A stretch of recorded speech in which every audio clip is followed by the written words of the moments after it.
Ajá, nuevamente conectados aquí en el Instagram, esperando que la gente se reconecte. Este tema interesantísimo.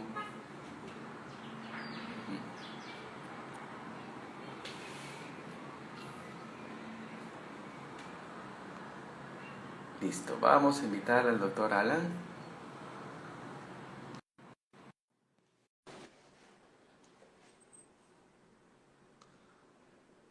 Listo, estamos de vuelta. Estamos nuevamente. Me he demorado porque el Instagram ha cambiado sus opciones. O sea, uno acaba esta transmisión y generalmente este live quedaba 24 horas en la historia del Instagram, ¿no? Al parecer ya no va a ser posible y va a ir grabado directamente al IGTV. Entonces esto ayer me pasó, que no quedó, y hoy día también me ha vuelto a pasar. Lo tengo que analizar No, mejor después. Esperamos 5 segundos a que la gente se claro, conecte claro. nuevamente y yo creo de que es pertinente, Alan, hablar del protocolo, ¿no? Del protocolo de atención al paciente. ¿Qué es lo que ha cambiado? ¿Qué es lo que va a cambiar? ¿No? Antes el paciente entraba a la sala de espera, entraba y uno hacía la ficha clínica, todo, pero tal vez ahora no va a ser así. No, Algunas cosas... definitivamente. Hay puntos en común que se repiten en todos los protocolos, ¿no? Que es priorizar la atención, primero hacer un tamizaje, hacer una serie de preguntas para ver qué tipo de paciente vamos a atender y si es urgencia o no es una urgencia, ¿no? Ocurre que yo soy, como siempre lo comento con mis colegas, yo soy clínico también.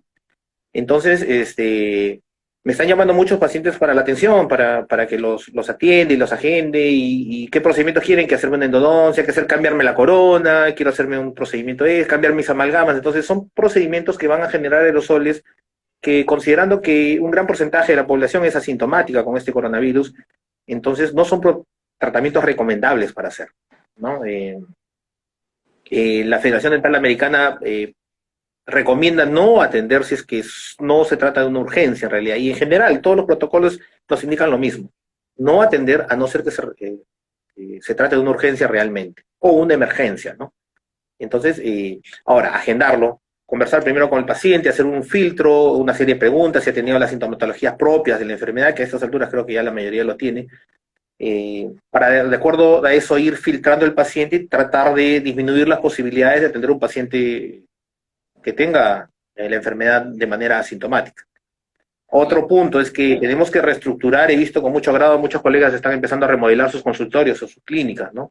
Tenemos que destugurizar el consultorio. Muchos consultorios están apretados, por así decirlo. Tienen una gran cantidad de sillas en la sala de espera para albergar más pacientes. Eso ya no se puede hacer, ¿no? Tenemos que tener, el paciente acude solo al consultorio, a no ser que sea un paciente que necesita la ayuda de alguien o es menor de edad, ¿no? Pero solamente con un acompañante. No sé si les ocurrirá, doctores, que viene un paciente con 5 familiares acompañándole. Me pasa mucho en el consultorio. De pronto a la sala de espera ya no entra ni una aguja porque por un paciente vino su mamá, su papá, el hermano, primo y hasta el perrito. Sí, Entonces, tiene que cambiar. Ya no puede atenderse de igual forma, ¿no? La distancia social, eliminar posibles focos de infección o posibles fomites, ¿no? Mucho se habla de los fomites, que son los sustancias inertes que van a servir de vectores para transmitir la enfermedad. Revistas, el control, por ejemplo, de la televisión, ¿no? Que normalmente yo acostumbraba a darle al paciente el control de televisión para que él elija qué canal va a poner. Ya no se puede hacer. Hasta ya. inclusive reducir el uso de celulares en el consultorio. ¿Por qué? Tu paciente ingresa a tu consultorio, está en tu sala de espera, y lo primero que es, si te estás demorando un poco en la atención, pues obtiene su celular y empieza a ver. Pero ese celular, ¿dónde estaba anteriormente? Esa mano, ¿dónde estuvo? Si bien cierto, ya se lavó en tu consultorio, ya se higienizó, utilizó el alcohol en gel, pero ese celular guardado en su bolsillo, acaba de manipularlo después de haber cogido dinero o de haber cogido algo. Otra Entonces, persona. ese celular, exacto. Y volvamos al punto, estamos hablando de partículas de Ajá. micrómetros. Entonces, lo toca, se apoya en tu sala de espera, se apoya en tu respaldar, coge algo, entonces ya contaminó, Aquí un ¿no? doctor, Entonces, consultorios van a ser minimalistas. Correcto. exacto, sí, sí, sí, a Uno eso se va. a la sala de espera, no va a haber nada, tal vez va a haber dos banquitos nada más. Sin Exacto, revistas, sin nada, pues sin nada. Solamente un y nada, espacio y y nada. dos banquitos para que espere la atención odontológica. Así va a ser. Exacto. Va a ser. Claro, claro que sí.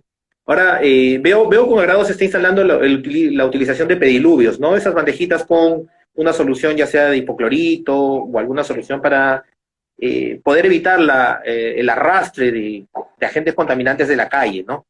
Luego veo, no lo tomo tan... Es mejor a no hacer nada, hay que hacer algo, ¿no? Pero no confiarnos. Por ejemplo, la atomización o la pulverización de soluciones de alcohol, por ejemplo, en el cuerpo, ¿no? Yo me hago una pregunta, ¿no? No digo que esté mal, por si acaso, pero yo me hago una pregunta. ¿Eres tan, digamos así, puntero, no sé si ese término se utiliza en toda Latinoamérica, de darle con una microgota de aire pulverizado o de la solución pulverizada justo a ese coronavirus que tiene 0.14 micras? Estamos hablando de algo Sí. azaroso. Ajá. Entonces, bueno, pues asumamos que en algo va a ayudar, en algo. Pero también fue motivo de discusión con varios colegas, ¿no? Me dicen, no, sí, pero yo leí esto, el otro, y lo veo en los protocolos, claro, pero simplemente considerarlo que en algo va a ayudar, pero más no va a ser efectivo totalmente, ¿no? Exacto. Nosotros, los dentistas, debemos pensar que cualquier paciente, debemos tratar al paciente que entra al consultorio como que ya está infectado por el coronavirus, ¿no? Es más, ese pensamiento ya se nos ha enseñado en las clases de bioseguridad durante el pregrado, ¿no? Cualquier paciente que entre al consultorio está infectado con VIH, con hepatitis B, con cualquier otro tipo de infección y debemos tomar las medidas necesarias para prevenir nuestra salud y tal vez también otras medidas para lo que nosotros podamos tener alguna gripe y no pasar al paciente, sino que eso no lo llevábamos tan en serio hasta que llegó esto del coronavirus. Creo que nos confiamos, ¿no? Nos confiamos, a todos nos han enseñado las medidas de bioseguridad, pero pues nos vamos relajando poco a poco, ¿no? Como cuando nos enseñan a hacer pues nuestra restauración de resina, utilizamos nuestro aislamiento absoluto, nuestro clan, pero conforme vamos teniendo ya más training, más pacientes, nos empezamos a relajar, de repente por ahí nos olvidamos del aislamiento absoluto, empezamos a usar aislamiento relativo y cosas así. Igual pasa con la bioseguridad, nos confiamos. Pero hay un punto que incido mucho, ¿no? Es que ahorita, claro, el foco de atención es coronavirus, pero hay algo que está toda la vida ahí presente y muchos no lo hemos tomado en cuenta, que es como les dije anteriormente, la tuberculosis. Es fatal, fatal tener tuberculosis, es un tratamiento muy complicado, y no solamente complicado, sino que cada fármaco va a tener consecuencias y hay que tomar otro fármaco para evitar las consecuencias del primero y así sucesivamente, ¿no? Disminución de la visión, mareos y una serie de cosas. Entonces hay que considerar que todo paciente es contagiado hasta que me demuestre lo contrario. Exacto. La señal aquí. Vamos a ver.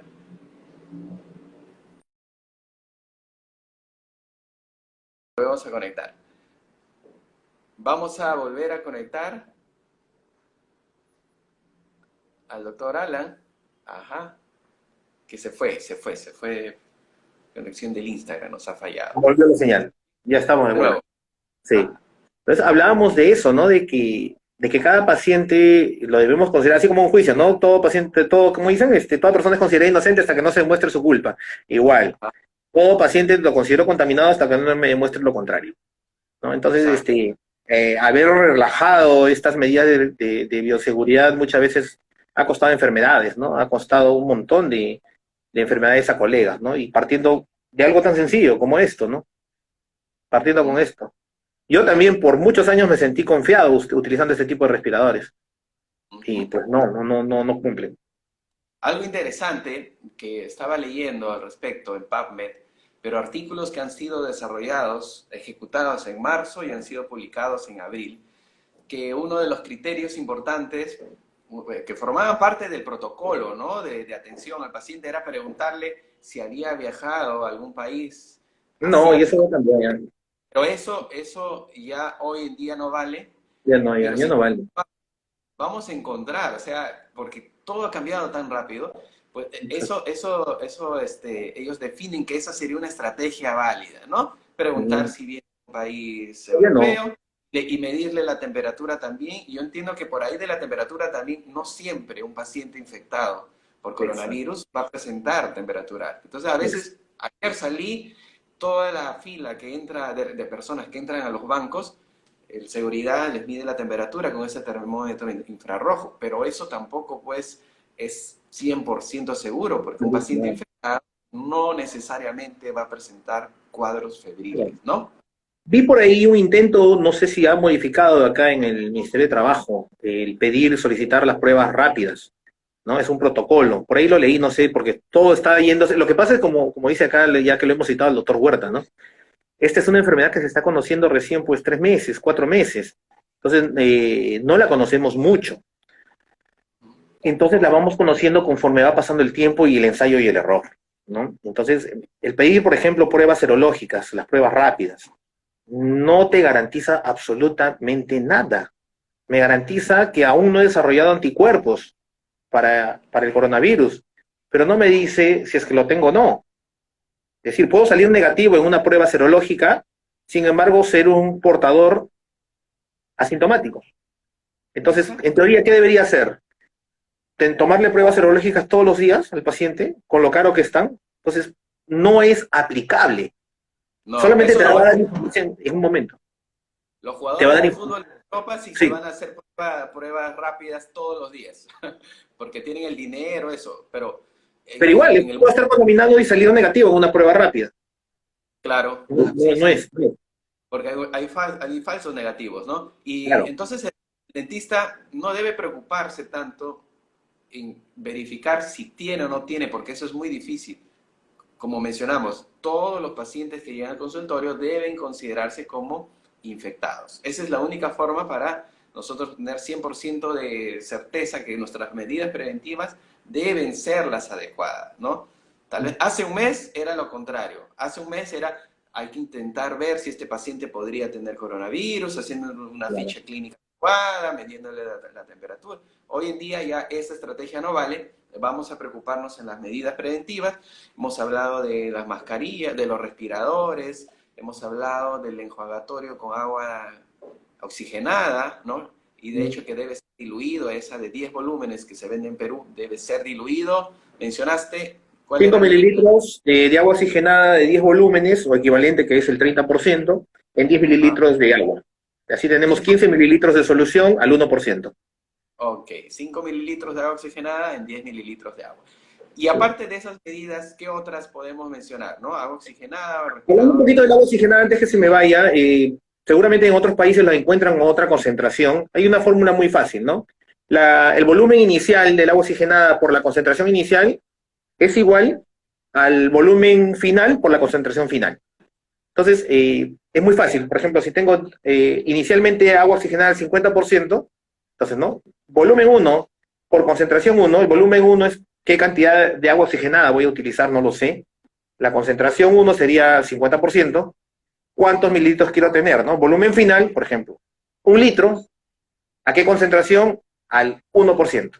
Hacemos esa operación matemática y tenemos la cantidad de agua oxigenada que se va a poder emplear para tener una concentración al 1%. Es Ah, algo al más, uno más por sencillo. Al 1%. ciento. Y Eso es. ahí podemos jugar con la concentración final, ¿no? En la fórmula, ¿no? Volumen Ajá. final, volumen inicial por concentración inicial es igual a volumen final por concentración final. Y ahí jugamos con Ah, los parámetros de acuerdo a la concentración que queremos tener. ok, ok. Una regla, Hablábamos de, sí, una regla de tres simple sería. sí, una multiplicación simple lineal y ahí obtenemos mucho más fácil la fórmula. Hablábamos de que también es efectivo una serie de desinfectantes, ¿no? El hipoclorito está demostrado que puede eliminar todo tipo, una gran cantidad, 99.9% de bacterias, de virus, inclusive de algunos esporulados, ¿no? Pero la gran mayoría utiliza el hipoclorito, pero tiene un factor en contra, ¿no? Que emite gases bastante volátiles y son irritantes, sobre todo para las personas que son asmáticas, por ejemplo, no, ¿no? Aparte que al tener un pH bastante alcalino va a corroer el material. Ujú. Es bueno, pero también depende de la concentración que se use y el tiempo que se use, ¿no? Puede ser 5 minutos, 10 minutos, quizás más tiempo, menos tiempo, no lo sabemos. Y depende de la calidad también del hipoclorito. Entonces, Claro. hay las otras alternativas también que son mucho más seguras, por ejemplo el amonio cuaternario, que por ahí he visto que lo han comentado, ¿no? El amonio cuaternario también es mucho más efectivo, por así decirlo, que el hipoclorito mismo, y tenemos la ventaja de que tiene un nivel de toxicidad bastante bajo, ¿no? No genera irritación, no corroe los materiales, porque sobre todo los que vienen al pH neutro, ¿no? Y aparte tienen adiciones, por ejemplo, ahorita se están comercializando productos con bisguanida, por ejemplo, que nos va a ayudar a desnaturalizar proteínas que se encuentren en la superficie que queremos esterilizar y eliminar malos olores también. Entonces, es una combinación muy buena. Si me preguntan, por ahí vi una pregunta sobre el amonio cuaternario, sí es una muy buena opción. El amonio cuaternario de quinta generación, sí. Estamos hablando de desinfectantes para limpieza de superficies De superficies, exacto. Sí. De y que no, superficies, hablamos de, pues, de la unidad dental, de las mesas, la ventana, los pisos. Es una muy buena opción. Inclusive el tiempo de acción es menor, de 1 a 5 minutos. Y es muy bueno. No se va a degenerar, dígame. que Sí, debería sí. hacerse desinfección entre paciente y paciente. Claro. Porque, ojo, y pasa mucho también, y lo he visto en la clínica, ¿no? Fácil, cuando preparamos nuestra solución de hipoclorito de sodio para nuestros irrigantes, ¿no? Muchos colegas he visto que preparan su irrigación de conductos, disuelven o diluyen el hipoclorito y lo tienen ahí en un pomo de color transparente, por ejemplo. Y no sé si se han tomado el tiempo después de algunas horas o hasta días, ver que se forman unas pequeñas escamas en la base. Lo que pasa es que con la interacción de la luz, el hipoclorito es muy sensible, fotosensible. Interactúa y precipita cristales y degenera. Su acción ya no va a ser la misma, al igual que la temperatura. La ventaja que tiene el amonio cuaternario es que no va a degenerar tan rápidamente con la luz. Tenemos un rango de trabajo bastante amplio, ¿no? Entonces, Claro. y si diluimos, todavía tenemos el producto tranquilamente para usarlo por mucho tiempo. A diferencia del hipoclorito, que se recomienda prepararlo para el uso en el momento. Ajá. Aquí un doctor, el doctor por el Facebook, ya esta pregunta, el doctor Aldo Fernández, nos dice si el amonio cuaternario y el glutaraldehído pueden tener efectos secundarios contra la Eh, salud, ¿no? A las concentraciones que se recomiendan no se ha visto efectos secundarios, ¿no? A concentraciones mayores, por supuesto. Todo producto que se utilice siempre va a tener un factor en contra, pero las Efecto negativo. concentraciones indicadas no. Inclusive podemos utilizarlo para la desinfección de las impresiones, por ejemplo, ¿no? Las impresiones dentales. Eh, Tranquilamente la pulverizamos, o podemos pulverizar también con el hipoclorito, pero como le digo, genera bastante gases aerosoles. No sé si lo han usado en el consultorio, han atomizado su sillón dental con hipoclorito y el hipoclorito queda en el ambiente por bastante tiempo, irrita. Entonces, pero sí, las soluciones que menciona el doctor, sí, pueden ser utilizadas con bastante seguridad. A ver, aquí había una pregunta, a ver, ¿qué utilizar para desinfectar el ambiente en el consultorio? ¿Mm?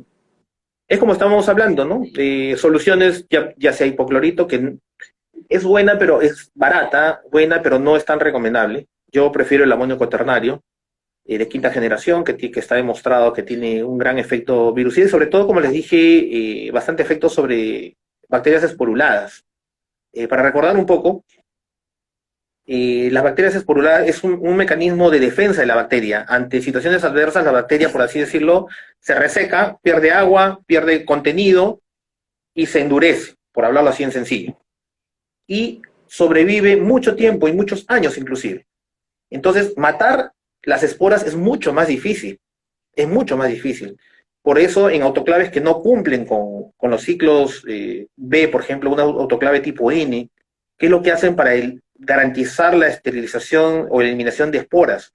Es hacer 3 ciclos de esterilización por 3 días. Es decir, tengo una autoclave clase N, hoy día autoclavo, se supone que maté las bacterias que están viables, pero han quedado esporas.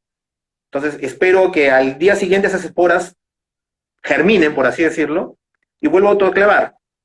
Mato a ese grupo de esporas que germinaron. Y espero al día siguiente para que el otro grupo que faltó vuelva, y así como podar un césped, ¿no? Y al tercer día se supone que ya no hay más cantidad de esporas que puedan emerger y recién se autoclavó. Es por eso interesante saber los tipos y clases de autoclaves y los ciclos de esterilización usar. Sí, sí, sí, es un tema bastante complejo, ¿no, Alan? Sí, sí, Uno bastante bonito y complejo. horas, yo creo de que te vamos a invitar todas las semanas para que nos des tu segmento COVID-19 y El odontología. ¿Ah? segmento del doctor, tipo doctor Huerta. Sí, sí, la barbita del doctor Huertas ya la tienes, creo, ¿ah? Ya me la voy a dejar ya. Ya la peladita también está por ahí. ¿Ah? Tienes que hablar más lento. Dice, Sí. sí, doctorcito, doctorcita. Escuche bien. Cosas. Y reírme Mira, como el doctor Puerta, ¿no? sí, comentaste sobre el hipoclorito, el hipoclorito de sodio que se puede utilizar para desinfectar el ambiente. Hay que Ujú. recordar también que no se debe usar directo de la botella de Clorox, se No, debe no, diluir, se debe diluir diluir, también. claro. Ajá. Hasta el 1%, sí, 0,5, 1% es lo recomendado. Aunque vamos a encontrar diversas diluciones, ¿no? Pero la más estandarizada es 0,5 al 1%. No, Y no la es. comercial generalmente me parece que viene 5,25, 6, ¿no? La Sí, que nosotros exacto, compramos. exacto. Entonces hay que hacer la disolución final, ¿no? Diluirlo para que tengamos una menor concentración. Porque es bastante Ajá. corrosivo, le daña. No sé si les ha caído en la mano, ¿no? Te queda una sensación y te irrita la piel y te genera hasta ampollaciones y daños. No, no es recomendable usarlo puro, al menos para estos procedimientos. Y menos, ojo, menos, yo he visto con sorpresa que hay estos túneles de desinfección, cañones de desinfección que utilizan hipoclorito. Lo vi en uno de los videos que están circulando por Facebook. Entonces, no es recomendable porque hasta inclusive el alcohol mismo, vas a aspirarlo y es irritante. Y ahora hay otra pregunta muy, muy, muy común y aprovecho este segmentito para hablarlo, ¿no? ¿Cuál es mejor, el alcohol del 96% o el alcohol del 70 o 65%, ¿no? Y en el erróneo colectivo está de que el 96% es mucho más efectivo, ¿no? Porque cualquiera puede creer que el 96% es efectivo. Nosotros en microbiología, bueno, yo tengo la especialidad de microbiología y parasitología, utilizamos el alcohol del 97% para hacer fijación de los microorganismos, es decir, eh, para desecarlos y mantenerlos intactos, para poder mirarlos al microscopio. Entonces, cuando utilizamos el alcohol en teoría mucho más puro, lo que estamos haciendo es fijando, y aparte que el alcohol al 96% se va a evaporar rápidamente y no va a lograr su objetivo de una manera adecuada.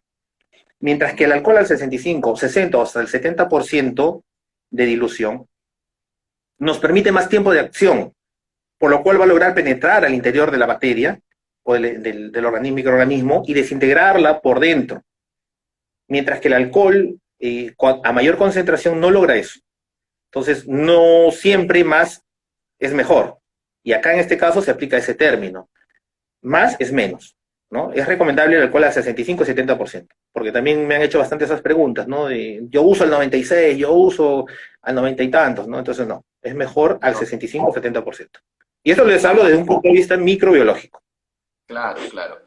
Mira, aquí hay algunas preguntas bastante específicas de amono cuaternario. No sé, te las voy a hacer, pero tal vez vamos a destinar un otro día, un Claro, conversatorio claro, sí, solamente. sí, verdad, ya avanzó el tiempo. Por ejemplo, aquí el Facebook nos dice sobre el quinta generación, amonio cuaternario de quinta generación, concentración puro, y otro que hay que combinar con agua. ¿Cuál diferencia hay?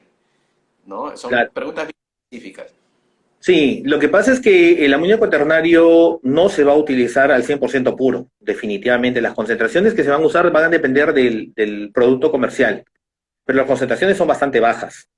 Hay en el mercado, he visto, creo que dos productos, no hay mucho a disposición de amonio cuaternario, pero he visto algunos que se diluyen 10 mililitros del amonio cuaternario que nos venden en 100 litros de agua. Ya, no, perdón, en un litro de agua, en un litro de agua. Ya 10 mililitros en un litro de agua. Hay otro que se diluye 4 mililitros en un litro de agua. Es Claro. decir, un litro de amonio cuaternario nos va a rendir 100 galones. Y el otro aproximadamente 65 galones, si no me equivoco. Entonces no se va a Claro. usar puro. Vienen las instrucciones, ¿no? De las instrucciones de Va a cada depender fabricante. de cada producto químico. ¿Por qué ahora, ante esta pandemia, el COVID, empezamos a mirar otros productos alternativos? Porque son productos que siempre se han usado. Tanto en el área de microbiología, nosotros usamos mucho este tipo de componentes, y también en el área de la agroindustria. Al amonio cuaternario, para que vean más o menos el alcance que tiene, se utilizan los camales, se utiliza en las plantas de producción de alimentos, porque va a lograr no solamente, como les dije, matar gran positivos, va a matar gran negativos y también va a eliminar esporas. Y esto se viene usando no de ahorita, se viene usando ya por mucho tiempo, sí, sí. Entonces nos hace ver otros productos que sí han funcionado por mucho tiempo, entonces, y tienen aplicación médica, ¿no? No que a veces nosotros como odontólogos no teníamos mucho acceso a esos productos, ¿no? Pero sí. Exacto.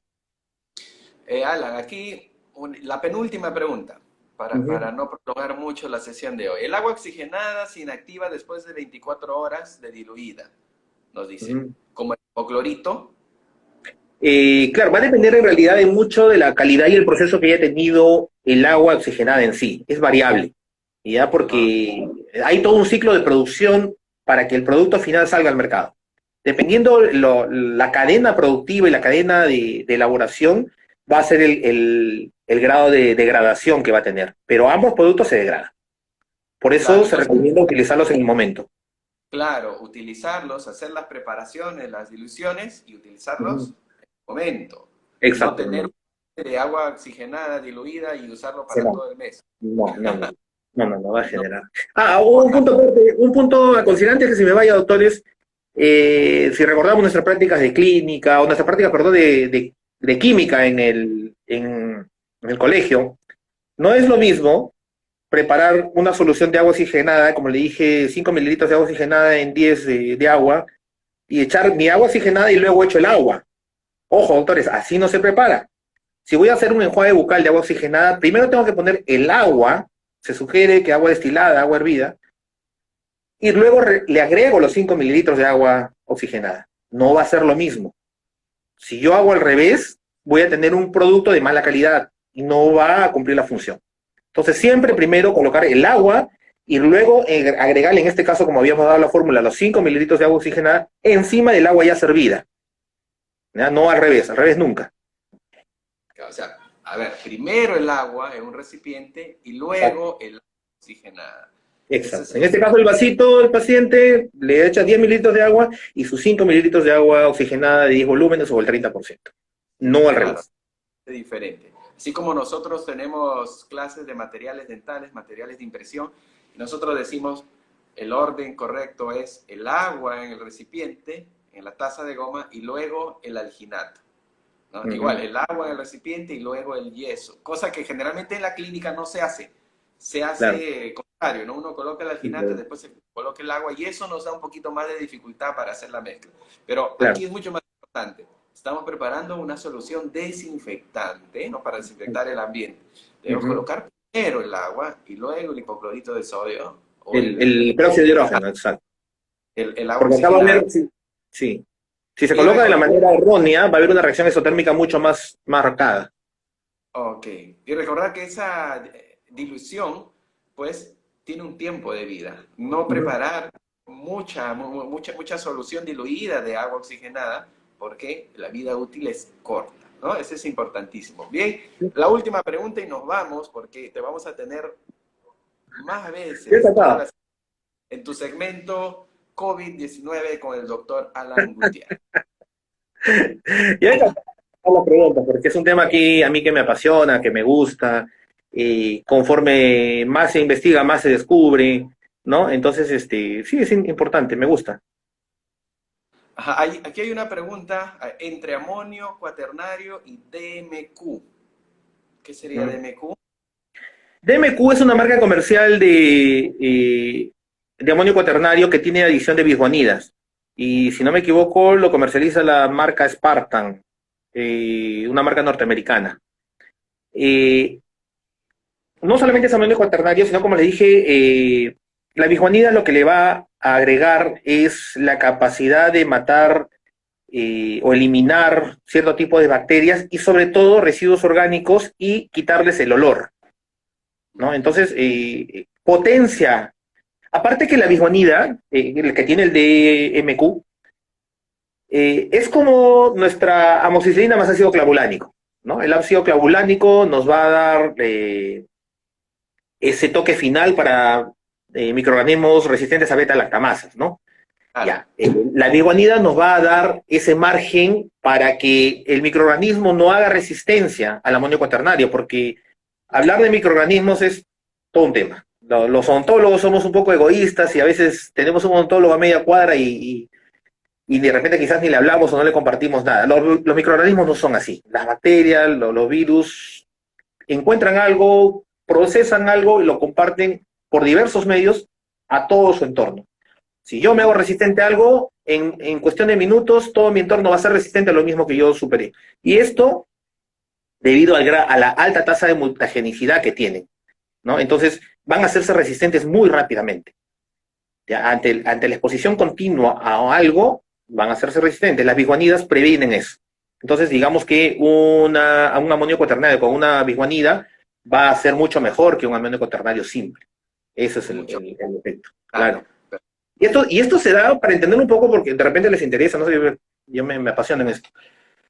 ¿Qué pasa? Que los microbios tienen una tasa de replicación tan grande, pero también tienen una tasa de error en la transcripción de su ADN o ARN tremendamente grande. Lo explico así de simple. Yo me reproduzco, tengo que tener un hijo con 2 manos, 2 piernas y una cabeza. Pero como mi sistema de reproducción tiene tanto error, porque me replico y me replico y me replico y me replico, mi hijo me sale de repente con 3 manos y 2 pies, y el otro me sale con 5 manos. Y ante una situación adversa, de repente el que va a sobrevivir es el que tiene 3 manos, o el que tiene 3 pies, no lo sé. Entonces, ¿qué ocurre? Todo lo demás que no lograron sobrevivir, sucumbieron, pero la descendencia que me salió con esta capacidad extra sobrevivió. ¿Y quién se va a reproducir? Los que tienen los 3 manos, por ejemplo. Entonces, hablamos de una nueva cepa, ya no es el virus Alan o la bacteria Alan, ahora es la bacteria Alan potenciada. Y esa es la que va a prevalecer. Se acaba de instalar una bacteria resistente, ya sea a un fármaco, ya sea a un producto químico, etc. Entonces, eso es lo importante y vamos al otro campo de microbiología se interacciona con todo, con la farmacología. Ahí podemos hablar también un montón de lo que es el uso profiláctico antibiótico, que es realmente profilaxia, cómo se debe usar, resistencia bacteriana y todo un tema que es, también lo podemos conversar si a usted le gusta. Sí, sí, Prevención. sí. Ujú. Aquí en el Facebook me habían comentado, ahora ya ha desaparecido la pregunta, pero el tema de la escupidera, que el Colegio Odontológico del Perú ha prohibido o está pidiendo para eliminar la escupidera, bueno, que ya es clásica. El uso de escupidera, yo recuerdo cuando era niñito, pues iba a los dentistas, ¿no? Hay que escupir, siéntese, escupa, escupa, y poco a poco el uso de esta escupidera ha ido disminuyendo con el uso de la cánula, pero hoy en día más que nunca hay que hacer, ¿no? Sí, definitivamente. Aunque clínicamente nos resulte bastante difícil, pero acá lo que se trata es de evitar la generación de aerosoles, salpicaduras y todo lo que se pueda volatilizar. Y la escupidera definitivamente es un posible foco de generar salpicaduras y aerosoles. Entonces no se debería. Aunque, como le digo, yo soy clínico y clínicamente no me es muy cómoda la situación de me pongo a mentalizar, yo voy al consultorio, me siento y me pongo a imaginar, porque no estoy atendiendo, me pongo a imaginar todas las situaciones posibles y lo veo bastante complicado. Pero sí, pues es la recomendación. O tal vez colocar una protección para que el paciente escupa y luego que el paciente sale, uno remueve toda esa protección y lo elimina, ¿no? De esa forma no Claro. contamina tanto la escupidera. También he visto con agrado unas succiones de alta potencia, ¿no? Que tienen una capacidad de absorción tremenda. Pero acá también viene el tema del mantenimiento con filtros, ¿no? Porque ese aire que está aspirando finalmente pasa por un filtro y si ese filtro colapsa o no cumple su función, lo que nos va a hacer es regarnos por todo el consultorio virus, bacterias y el coronavirus. Entonces, ahí va un tema con el control de calidad también, ¿no? Claro, y es otro tema también que me pusieron aquí en el Facebook, doctor, y todo eso que dice que esto, hipoclorito, amono cuaternario y los filtros y los respiradores, ¿cuánto va a representar en un aumento en los costos, en los gastos para la atención odontológica? Que es un tema que podemos hablar en Y otra ahí nos vamos al conversación. campo ético, inclusive, nos vamos al campo ético, o sea, es tan amplio. Porque claro, esto representa un gasto. Acá en nuestro país esto no está cómodo, no está barato. Y por lo que veo en foros de otros países, no sé, comenten doctores cómo les está yendo. Yo sé que en Ecuador, en Colombia, en Argentina, que son los más próximos que tengo, están teniendo problemas de escasez de respiradores y todo esto. Entonces, definitivamente a nosotros nos va a incrementar un gasto. Si normalmente cobrábamos consulta, se supone, a un Sí. costo, esto va a incrementarse, se va a incrementar en gran manera. Ahora hay que ver, ¿no? Hay que hacer análisis y ahí los economistas podrán de repente echar pluma, ahí nuestro amigo el doctor Otero de repente haciendo un tema de marketing y ver cómo tenemos que compartir quizás parte de ese gasto nosotros y otra parte los pacientes, ya no lo sé, ¿no? Ya será un manejo muy privado y personal, pero definitivamente la consulta sale elevada, sale elevada. Definitivamente, claro, no solo la consulta. Si antes usted cobraba $30 una resina compuesta, ya no va a poder costar esos $30. Exacto, Tiene que exacto. sumarle todo lo que está comprando para prevenir. el Claro, contagio del claro. coronavirus. Partiendo nomás, Bien. si es que hemos hecho una migración del calor seco al calor húmedo y ahí hicimos un gasto tremendo. Ahí Ujú. nomás ya. Muchas gracias, Alan, por tu tiempo, por estas informaciones. El doctor Alan Gutiérrez es especialista en microbiología, Así ¿no? es. Microbiología y Para parasitología. Así es Ujú. que quién mejor que un profesional que ha hecho esa especialidad para explicarnos todo esto de las mascarillas, calidad de las mascarillas, sobre las medidas preventivas que debemos adoptar en el consultorio. Yo quiero que los que están interesados de invitarlo al doctor Alan Gutiérrez para próximas transmisiones, próximas discusiones, le den corazoncitos al Instagram. Vamos a ver si hay dentistas que van a querer escucharte de nuevo. Yo particularmente pienso de que ha sido una de las transmisiones más interesantes que he tenido en estas últimas. Esta es la número 55, ¿ok? Esta Sí, es la sí, número sí, lo 55. estamos siguiendo. Interesantes Sí, es un tema interesante, ¿no? Es un tema que queda mucho pan por rebanar, mucho tema por discutir. Y disculpen de repente si es que a veces me suelo ir de un lado a otro lado, porque veo, es un tema tan amplio y que me apasiona tanto que a veces voy cogiendo cosas, ¿no? Pero trato de ir a lo más puntual porque lo trato de aplicar a la clínica, ¿no? Sí, encantado, encantado, doctor, cuando guste. una lluvia de corazones, una lluvia de corazones. Entonces te vamos a tener de regreso la próxima semana. Va a Ya, ser perfecto. nuestro Elmer Huerta de la odontología. Así que la Ya me próxima voy a hacer la barba un poco más.